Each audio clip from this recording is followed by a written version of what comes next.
Over the last few weeks, I've been completely obsessed with Monster Hunter Rise on Nintendo Switch. Like, playing sun up to sundown on weekends kind of obsessed. And after dumping nearly 60 hours into the game, I truly feel like this has become one of the system's must-own games. So in today's video, I'll be telling you all about why I think this is, even if you've never played a Monster Hunter game before. And if you're not already, be sure to subscribe so you don't miss any upcoming videos. Time to get going. So the story in Monster Hunter Rise is kind of like this. There's a huge horde of monsters they're calling the Rampage that is coming towards your village, and a lot of people think that the big monster called the Magnamalo is the one behind it. Your job is to stop the Rampage and defeat Magnamalo so you can protect your village. But honestly, the story doesn't matter.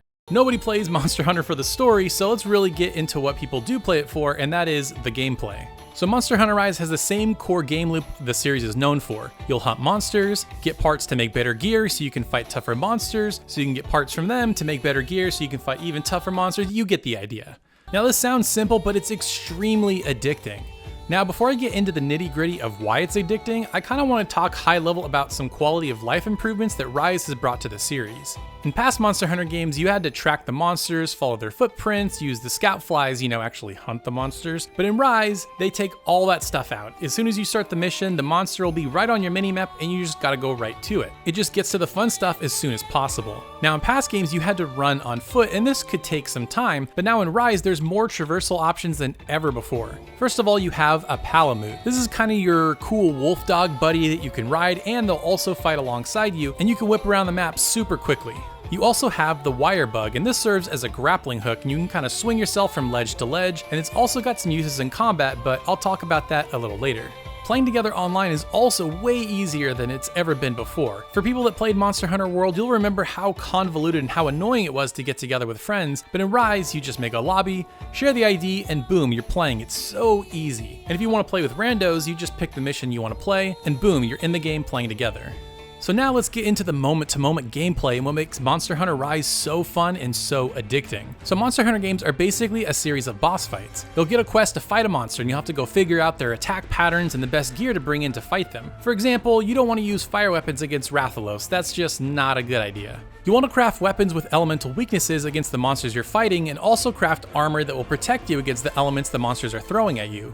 And here begins the Monster Hunter rabbit hole. You want the best gear and the best weapons against every monster, so, you're gonna have to fight a monster that gives you the parts to make the weapons with the right weaknesses. Now the thing is, monsters won't drop every part you'll need every single time, so you'll have to fight them over and over again. And again, this sort of sounds boring and repetitive, but it becomes so fun and so addicting. Each time you beat a monster for the first time, you'll learn their elemental weaknesses, what parts they drop, so the next time you fight them, you'll actually know their patterns, and you'll just want to fight them more efficiently. I know for me, every time I fought a monster over and over, I would want to try to break more parts off of them, or see if I could just dodge all their attacks, not get hit, things like that, and so it kind of becomes a little metagame in and of itself. And if you're like me, you're going to want your character to look cool, so you won't be able to help yourself from getting a full armor set so you match. Kind of like my butterfly set here. Isn't she cute?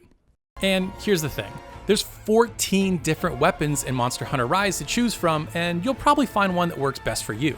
Personally, I loved the longsword. It was super easy and fun to use, thanks to the new mechanics like the Wirebug. Speaking of which, let's actually talk about the Wirebug now. It has so many uses in combat, and for one, it helps you get around the battlefield, like dodging out of the way of attacks, or if you get launched up into the air, you can actually kind of recover mid-air and save yourself from a follow-up attack and big damage and possibly even fainting. It also provides special attacks. With the longsword, for example, you can launch yourself into the air with a big downward spike at the end, or use my personal favorite, Sakura Slash. Now, Sakura Slash is kind of like this anime-style quick dash move where you hit the enemy, and after you've dashed past them, you'll just hit them a million times for big damage. You can also do something called a Silkbind attack, which is kind of like a counterattack, and you'll set up all this webbing, and if a monster hits you, you'll just counterattack them for some big damage. Now, if you hit the larger monsters enough with these Wirebug attacks, you can actually ride them, and it's super cool. You can move them around at will, have them perform attacks against other big monsters, or just do what I do and run them into the wall. It's a fun change in perspective because for the most part, especially as you get further into the game,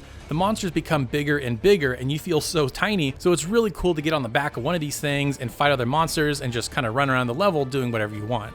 Now, aside from the typical hunts, you'll also have Rampage quests. In these quests, you'll have waves of monsters trying to destroy the town's gate and you'll have to defend. You'll set up turrets, bombs, and special characters up all over the place to make sure that the monsters don't take down the gate. It's sort of like a tower defense. And these feel really epic because of how many monsters are coming at you and how many different weapons and towers are firing off. It's really, really cool. And as the mission progresses, you'll unlock better weapons, better towers, and my personal favorite is kind of the machine gun, Gatling gun. It just decimates everything in its path. Now, there aren't a ton of these missions throughout the story, but there's enough to keep things interesting, and if you want to go back to get more parts and more pieces to make better gear, you can definitely do that. Now, you can totally play the entire game solo and have a great time, but these games are always much more fun with friends. And it's also much more chaotic, but I think that's what makes it fun. You know, it's you and 3 other characters and their Palamutes, so there's 8 characters attacking the monster at the same time, and there's effects going off, everybody's throwing out their attacks, and it's pretty wild. And honestly, I was really impressed with how well the Switch was holding up when all this was going on. I didn't see any frame drops or anything. It looked great. And speaking of which, let's kind of talk about that. I have to say, I was really surprised at how good it looked on Nintendo Switch. Not that Switch games can't look good, but for the most part, when you compare them to PS4 or Xbox One or PC games, it's kind of a downgrade. Close-ups of the characters and the monsters look really, really good. And like I said, it runs super well, solid 30 frames per second at all times. I haven't seen any crashes, nothing. And more than that, I just love how much personality this game has. Now, it kind of has a feudal Japan aesthetic that's everything from just the design of the town, even to the loading screens. Like, you kind of have that old, Japanese style watercolor painting of all the different monsters. It's super, super cool. And I also love the little touches the game has, like when you send your cats off to do the submarines to gather items, if you go to the gathering hub, you can actually see them driving down the river in their submarines. It's pretty cute. And of course, we can't forget the Bunny Dongo song.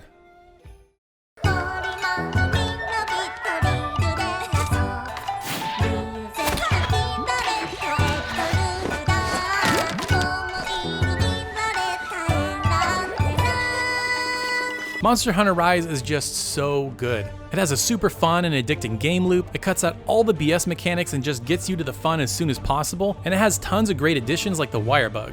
Honestly, it's worth every single penny. Now, to be transparent, Capcom did give me a code for this game, but honestly, I would have paid full price day one, or heck, even a year from now. This game has so much value, there's so much you can do in it, and honestly, this might end up being my most played Nintendo Switch game when all is said and done, but I still have a ways to go to catch up to Fire Emblem Warriors. That's right, that's my most played Nintendo Switch game. Don't judge me. And now if you ever want to play together, I'll leave my Nintendo Switch code in the description. Just hit me up on Twitter or just add me as a friend. I'm probably going to be playing this for a while now. And if you want even more JRPG goodness, be sure to check out this video right here and subscribe if you're not already. Thank you so much for watching, and we'll see you next time.